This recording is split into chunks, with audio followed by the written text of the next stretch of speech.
સૂર્ય દેવતાનું torture ગુજરાતમાં ત્યારે જાણે કે અગનભઠ્ઠીમાં ફેરવાઈ ગયું છે।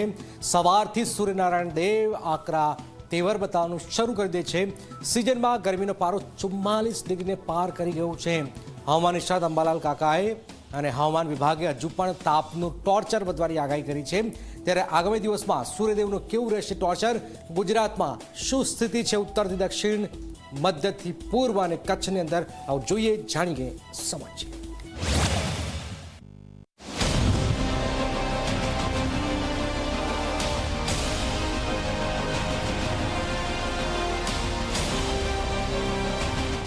આકાશમાંથી વરસતા અગનગોળા, આકરી ગરમીમાં શેકાયા લોકો, હજુ પણ રહેશે તાપનું ટોર્ચર।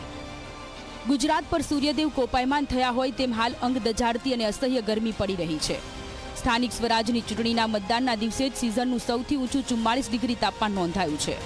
તેવામાં ચિંતાની વાત એ છે કે આ પારો હજુ પણ ઊંચકાય તો નવાય નહીં, કેમ કે અંબાલાલ પટેલે આગાહી કરી છે કે ગરમીનું આક્રમણ હજુ પણ ચાલુ રહેશે।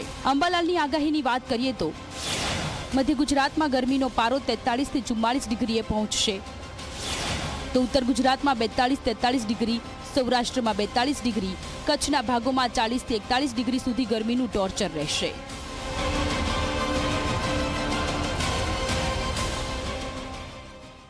ગરમી તો હજુ અકળાવશે અને મહત્તમ ઉષ્ણતામાન મધ્ય ગુજરાતના ભાગમાં, વડોદરાના ભાગો, આણંદના ભાગો, નડિયાદના ભાગો, કપડવંજના ભાગોમાં મહત્તમ ઉષ્ણતામાન લગભગ 43-44 ડિગ્રી સેલ્સિયસ જેવું થઈ જવાની શક્યતા રહેશે। આ ઉપરાંત ઉત્તર ગુજરાતના ભાગોમાં પાટણ, સમી, હારીજ, બેચરાજી, મોઢેરા આ ભાગોમાં મહત્તમ ઉષ્ણતામાન લગભગ 42-43 ડિગ્રી સેલ્સિયસ જેવું થઈ જવાની શક્યતા રહે। અમદાવાદ શહેરમાં તાપમાનનો પારો સતત 40 ડિગ્રીથી ઉપર રહેતા રસ્તાઓ સુમસામ બની જાય છે। લોકો આકરી ગરમીથી બચવા માટે ઠંડા પીણા, શેરડી અને વિવિધ ફળોના જ્યુસનું સેવન કરતા જોવા મળે છે।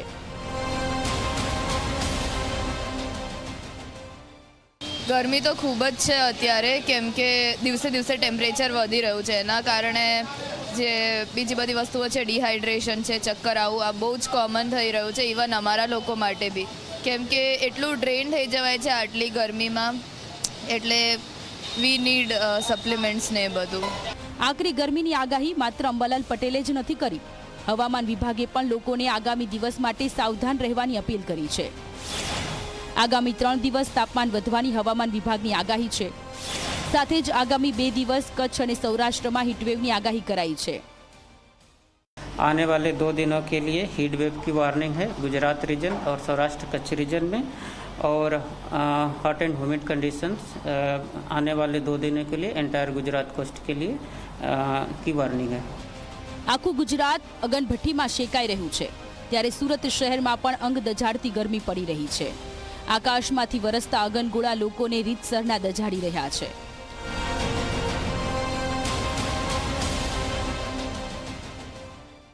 ગરમીથી રાહત મેળવવા માટે અમે સાઈડો શોધીએ છીએ ને ત્યાં 1 વાગ્યા પછી તો ઈચ્છા જ નહીં થતી કે માર્કેટમાં કામ કરવું એવું। અમે ફિલ્ડમાં ફરીએ છીએ પણ હવે ઈચ્છા નહીં થતી। 1 વાગ્યા પછી શાંતિથી છાયડામાં બેસવાનું ગમે છે, અને રાતના પણ એટલું હીટ થાય છે કે સ્લેબના જે ઘર છે એમાં તો એટલી હીટ થાય છે કે ઊંઘ જ નથી આવતી। છેલ્લા 3-4 દિવસથી સૂર્યદેવનો આકરો મિજાજ જોવા મળી રહ્યો છે। અંબાલાલ પટેલ અને હવામાન વિભાગે પણ કહી દીધું છે કે હજુ લોકોને ગરમીના આ ટોર્ચરથી રાહત મળવાના કોઈ એંધાણ નથી, ત્યારે હાલ તો બપોરે ઘરમાં પુરાઈ રહેવું જ એકમાત્ર ઉપાય છે। Bureau report, Zee media.